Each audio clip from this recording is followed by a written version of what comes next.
I chose fine art because it's a really varied course. You can really explore different medias and discover what you really like and what you're really interested in and your key things that drive you to want to make art, really. I've always been obsessed with art. It's something I've always done.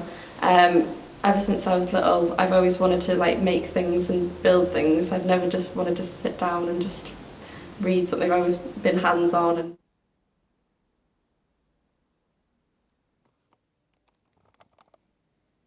I was looking at fairy tales from when I was little, and it was just adaptations of that, and how when you look at a fairy tale from when you're young and look at it when you're older, it's innocence and experience and you view it differently. So I wanted to look at the original stories that I'd seen when I was a child first of all and see how they changed for me. And I focused on Sleeping Beauty because I thought that was the one that's been most adapted and most changed.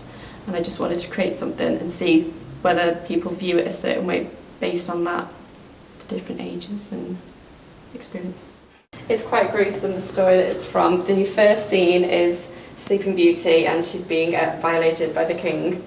So after this scene, in the original, instead of Sleeping Beauty being woke up by a kiss, it's actually her giving birth that wakes her up. And she has these two children called Sun and Moon, and the original story is called Sun, Moon and Talia. So it's based around the title, these three characters.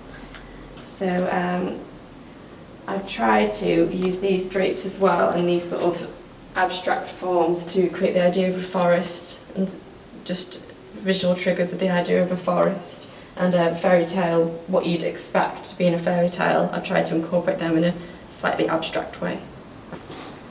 So this is the final scene where the king is eating the babies and this is the queen. She's had them sent to the castle and the cook make them into a meal for him, which he doesn't know about. So yeah, it's just showing the three really adapted different stages from the story we're all familiar with and sort of really forcing people to see the darker side of the original.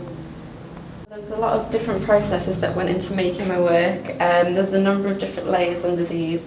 I started off with a metal armature underneath, which I'd built up with galvanised wire, and then chicken wire over the top of that. And then after I'd done that, the whole thing was stuffed with newspaper, which took quite a bit of time, and a layer of wadding quilting went over the top of that, and then finally the fabric went on that. So there's quite a lot of layers inside of them. I've had a lot of quite positive feedback, but you never know, because that's what I wanted to see, how people view it differently. So I wanted to get people to talk about it really and see things differently. So I hope it's worked.